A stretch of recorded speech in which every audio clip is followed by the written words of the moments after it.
If I were to start everything from scratch today, so no savings, no investments, just my job and my knowledge, what would I do? Not gonna lie, I would actually be kind of sad and demotivated actually. But for the purpose of this video, I will share my exact game plan on what I would do to rebuild my finances if I were to start from zero in 2026. I don't really know if it's actually easier to start in 2026 compared to when I started my career back in 2018. On one hand, things are more expensive because of inflation and all that, but on the other hand, there are also a lot more opportunities to make money. One thing I would say though is that if I were to start fresh in 2026, I probably wouldn't invest in stocks. A bit controversial, but I will explain later on, so let's get to it.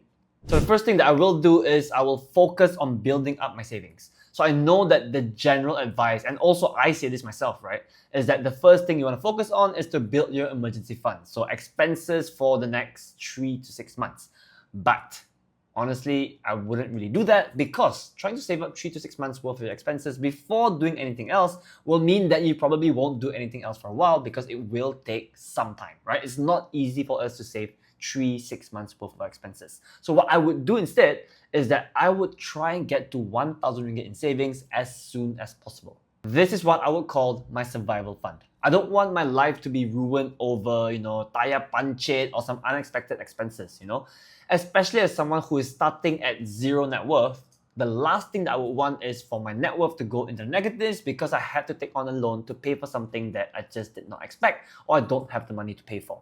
I will also move this money or save this money into a separate bank account so that I don't accidentally spend it. I do feel like if we keep all of our money in the same account and then we just say, okay, 1,000 ringgit I won't touch, it just doesn't really work for me. So I would probably use a digital bank. There are so many options these days: Right Bank, GX Bank, Boost Bank, Aeon Bank.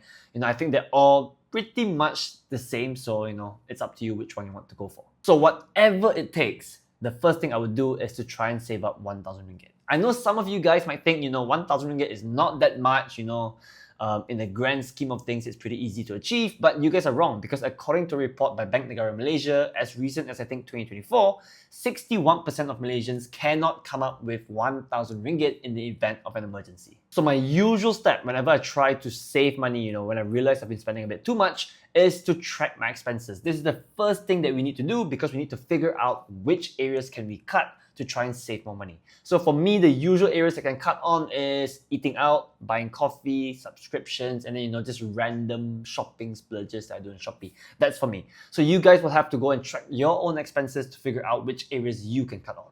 I also realized from the past that when things got a bit trickier for me, so let's say if I was spending a bit too much, I wasn't saving a lot of money, then I can reduce my expenses by quite a bit until at least I hit the level where my finances are a bit comfortable again. So that's something I would definitely be doing. And this is why I really don't like the idea of getting into big commitments early on in my career, like for example, buying a house or buying a car. I think these are the two main things. Because for example, if I already have a mortgage on a house, 35 years loan, if I were to suddenly, start everything from zero again, I cannot do anything about this loan. I still have to pay it. Whereas if I were to rent, then yeah, as soon as my lease ends, I can just move to somewhere cheaper. Anyway, eventually, I of course want to still hit the target of having a 3-month emergency fund. I still think it is extremely important. It's just that, like I said, the 1,000 ringgit savings, that target, will be done as soon as possible. I'll sacrifice as much as it takes to get there, and then maybe I'll sacrifice a bit less to get to 5,000 ringgit, and then we talk about 3 months worth of my expenses, and then 6 months worth of my expenses.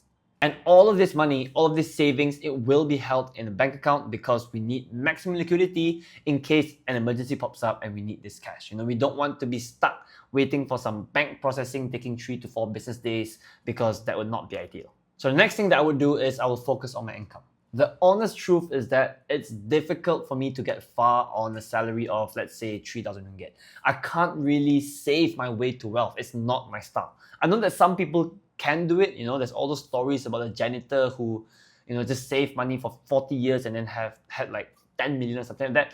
It just won't work for me because I do like spending money, right? So I need a higher income to make sure that I can also save a lot. So to me, there are 3 options that I would pursue in order for me to sort of grow my income. Number 1 is I can lock in at my job and try and get a promotion. Number 2 is I can try and look elsewhere. I can look at other companies for another job and try to get an increment through that. Or number 3 is to find a side gig, to get some side income on top of my main job. This will actually really depend on your individual scenario. So let me explain a bit. If you're someone who has, you think you're in a pretty good job, you enjoy it, and you feel like there is room for growth money-wise, then yeah, you can lock in and try and push hard for a promotion. If you think that your job is sort of like a dead end, let's say things aren't going so well with the company, you don't think you can really get good increments or promotions, then yeah, you should consider looking out because, whenever you move jobs, you should be able to get at least, I would say, 15 to 20% when it comes to salary increments. And then if you're someone who is adventurous, or you have some idea on how to make some side income, your main job is not that busy, then yeah, you can look at the freelancing route, see what skills you can monetize, and then try to get some extra cash there. In my current scenario now, as a full-time trader as well as a content creator, I would probably go with option 1, which is to lock in and try to just make more money, purely because the things that I'm doing right now, the income potential is already very high. So there's no point for me to try and find another thing to do, right? But I know that not many people are in my current scenario right now, so let me just pretend that I was in a corporate job and I'm earning a monthly salary.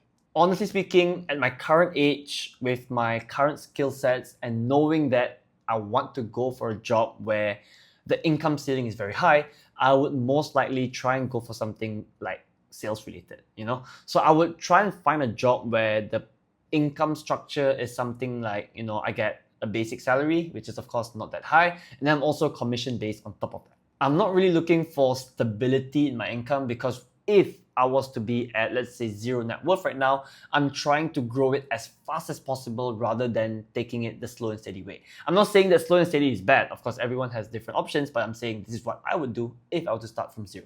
Something that I always thought about is maybe become something like a real estate agent. Those are jobs, for example, that you get paid based on commission. But based on my current skill set and my university degree, the most likely route for me is to probably be a financial planner and then it's go from there, because you do get paid a salary, I think at least, and then you also get commissions on top of that. The truth is, these kind of jobs have a much higher, not just income potential, but it also has a much faster income growth potential compared to normal salary jobs, just because it is purely down to your skill, right? Just because it's purely commission based. If you do well, you will get rewarded instantly, whereas if you're in a full-time job, normal salary job, even if you were to do well, you still have to wait for promotion cycles, you still have to see if your company is doing well. So this is why I would go this route. Again, like I said, there's no right or wrong way. This is just the path that I would take. And that's why I said I would focus as much as possible to try and get to 1,000 ringgit in savings, because I want to pursue things like this in my career where the job is, I would say, considered a bit more risky, right? Your base pay is lower compared to someone who is purely based on salary. But if I had the savings, then at least I know that there is a safety net. So for months where, let's say, I don't have any commissions, when I'm just starting out, at least I know that I can still pay for my expenses. I still know that if any unexpected expenses were to come up, I can still pay for it because I have my savings. And this is why having savings is so important to me. The more savings you have, the bigger your safety net and the more risks you can take to try and grow your income or your net worth. This is actually my real life story. So I could only afford to quit my full-time corporate job and pursue trading and content creation because I did have 1.5 to 2 years of my expenses saved up. Yeah, that's why savings is important to me. But this video is not about my real life. This is about me pretending if I was to start from 0. So let's get back to the topic. Finally, we have my investments. So what would I do if I were to start from scratch, a portfolio of completely 0 investments? Well, one thing I wouldn't do is I wouldn't invest in stocks, or at least US stocks. Look, I know I said in previous videos, I've said before that I'm not going to time the market anymore. I'm not going to try and wait for bear markets before I invest. But honestly speaking, US markets especially, they look really overpriced right now. I don't want to take the risk of investing my money into the US stock market right now and then a bear market comes and I lose 20 to 30% of my net worth, because as someone with a very low net worth, I can't afford that, right? So where would I focus instead? For me, it would be ASB. Or if you're non-boomy, you can look at ASM or even money market funds. And the reason I say this is that ASB is still technically an investment, right? There are still risks to it, but the returns are pretty decent. I mean, if you look at 2025, ASB just announced a dividend of 5.75%, which is pretty good, right? And I know that US stocks, I know that gold both went up more, but there is one key difference which makes ASB the choice for me, at least if I were to start from zero. And that reason is that the value of any investment or any money that I put into ASB is fixed. I cannot go into the negative.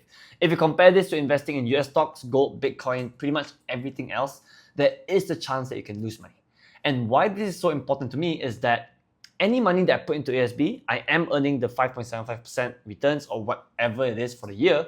But at the same time, the money that I put here or the money that I invest here can sort of become something like a double agent, where if any emergency comes up where my 1,000 ringgit is not enough, at least I know that I can withdraw this money from ASB and use that instead. If I were to invest into US stocks, for example, I put 5,000 ringgit in there, and then a market crash comes, I lose 30% or 1,500 ringgit.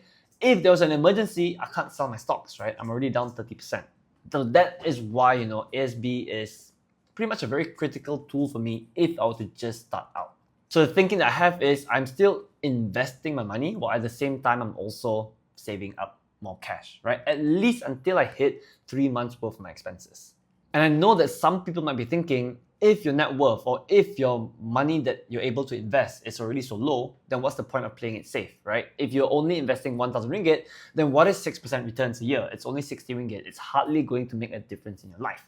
You might as well try and go for something risky where you can maybe 10x your money. And if 1,000 ringgit goes to 10,000 ringgit, then that is a much bigger deal.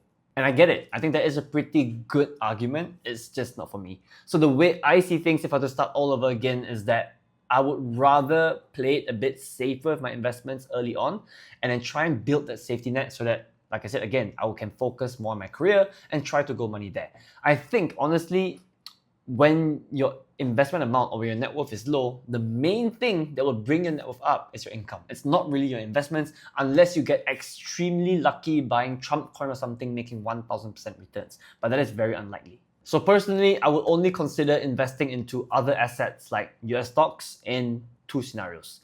Number one is that I've already saved up 6 months worth of my expenses in either ASB, ASM or money market funds. But it is unlikely to happen within the first year because 6 months worth of expenses is a lot of money.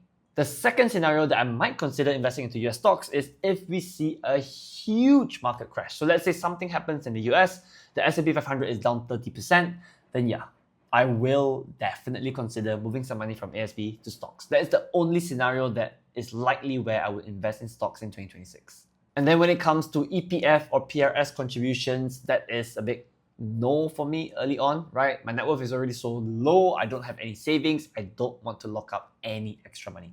So all of my investments will need to have liquidity as the priority. So this would be my exact game plan if I were to start all over again in 2026. Let me know down in the comments of this video. If you were to start all over again, what would you do? So that other people can learn from you as well. Thanks for watching this video to the end, guys. Give me a huge thumbs up if you enjoyed it and subscribe to my channel if you haven't already. See you guys in the next one. Peace out.